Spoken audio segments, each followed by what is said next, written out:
इंदौर में 70 करोड़ की MDMA drugs के खुलासे के बाद से लगातार पुलिस नशे के सौदागरों तक पहुंच रही है। जांच के दौरान कई चौंकाने वाले खुलासे हो रहे हैं। हाल ही में इस बात का भी खुलासा हुआ कि माफिया के निशाने पर कॉलेज स्टूडेंट थे। यही वजह है कि अब पुलिस इंदौर के आसपास सक्रिय छोटे बड़े माफिया के नेटवर्क का पता लगा रही। इस बात की भी संभावना है कि प्रदेश के कई जिलों में शराब माफिया भी ड्रग्स के कारोबार से जुड़े हो सकते हैं।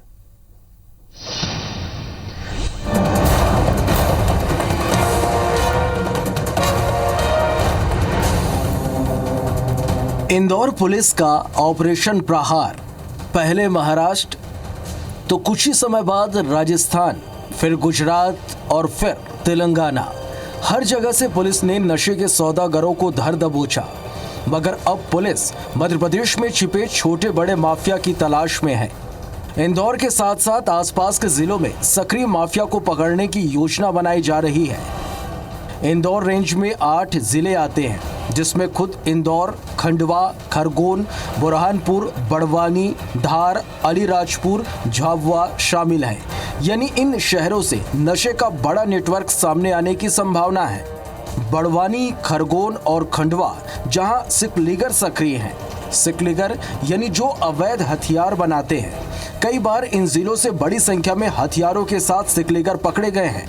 इंदौर का धार, अलीराजपुर और झाबुआ ये एक ऐसा इलाका है जहां पर अवैध शराब के माफिया सक्रिय हैं। कई बार इन जिलों से अवैध शराब के साथ आरोपी पकड़े गए हैं। बड़वानी से सटे सेंधवा के बाद से महाराष्ट्र बॉर्डर शुरू हो जाती है। यहाँ पर पड़ने वाला टोल एमपी का आखिरी टोल होता है और यहीं से अवैध स्मगलिंग का खेल भी शुरू होता है। मुख्य तौर पे जो भी ऑर्गेनाइज क्राइम है या ड्रग के जो बहुत सारे अलग अलग स्वरूपों में इसका अपराध सामने आया है, उसको देख करके पुलिस ने आपने देखा होगा कि न सिर्फ स्थानीय स्तर पर बल्कि राष्ट्रीय स्तर पर, अंतर्राज्यीय स्तर पर कार्रवाई की है। अलग अलग कई राज्यों में कार्रवाइयाँ की गई हैं, जिसमें महाराष्ट्र, गुजरात, राजस्थान, आंध्र प्रदेश और मध्य प्रदेश के कई इलाके हैं। ये कार्रवाई आगे भी जारी रहेगी क्योंकि पुलिस ने इस पूरी कार्रवाई में उसके जड़ पर प्रहार किया है। अवैध व्यापार करने वालों को सिर्फ इस बात से मतलब होता है कि उन्हें मुनाफा किस चीज में ज्यादा मिल रही है, फिर चाहे वो ड्रग्स हो, अवैध हथियार हो या फिर अवैध शराब। कहीं न कहीं इन जिलों में हो रहे अवैध व्यापार के कनेक्शन एक दूसरे से हो सकते हैं। यानी ड्रग्स माफिया का मुनाफे के लिए दूसरे अवैध व्यापार में लिप्त माफिया से जुड़ने की संभावना अधिक बढ़ जाती है। ऑर्गेनाइज क्राइम के हर चाहे मानव दुर्व्यवहार से लेकर के चाहे बहुत बड़े हथियारों से जुड़ी खेप हो, हर तरह के मामले में पुलिस ने काफ़ी सक्रियता दिखाई है।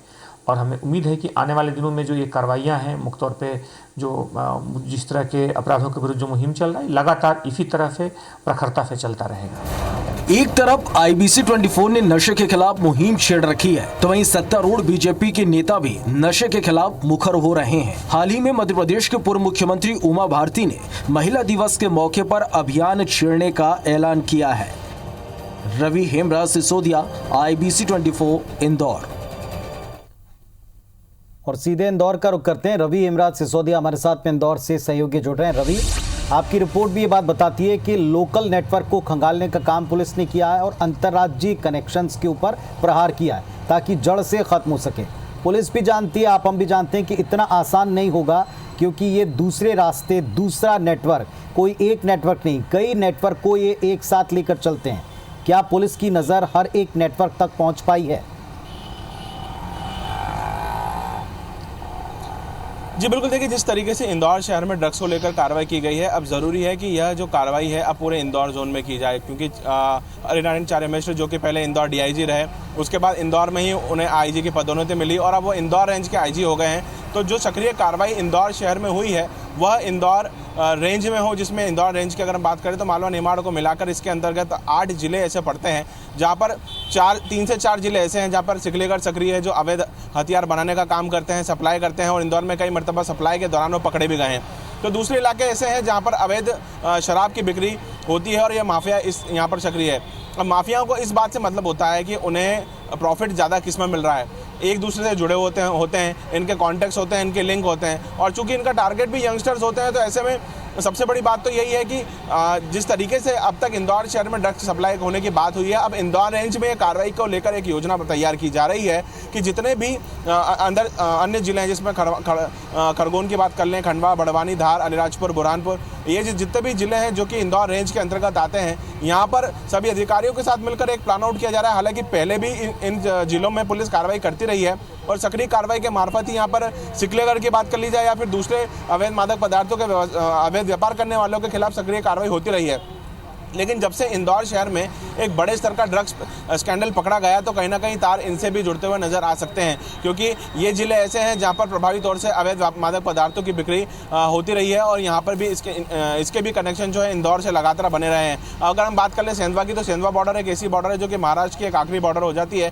यहाँ का पड़ने वाला टोल जो है वो इंदौर MP का जो आखिरी टोल है और महाराष्ट्र के लिए जो जाता है वो आखिरी टोल है। और यहाँ कहीं ना कहीं एक स्मगलिंग की जो एक पूरी प्लानिंग है और जिस तरीके से सेटिंग हो गए इस पार से उस पार जाना आना, ये सब हो सकता है। तो इस पर भी एक प्रभावी कार्रवाई करने की आवश्यकता है और पुलिस इसी को लेकर योजना बना रही है। जी चलिए, तो पुलिस की योजना जमीन पर कितनी कारगर होती है, क्योंकि पुलिस के अधिकारी भी मानते हैं कि इस पर सतत एक्शन लेते रहने की आवश्यकता है और ये पिछले तजुर्बे भी कहते हैं। हालांकि एक बड़ी कार्रवाई हुई और बड़ी कार्रवाई के पीछे जो टीम है वो अभी भी कई जगहों पर उनके सिरे खंगाल रहे।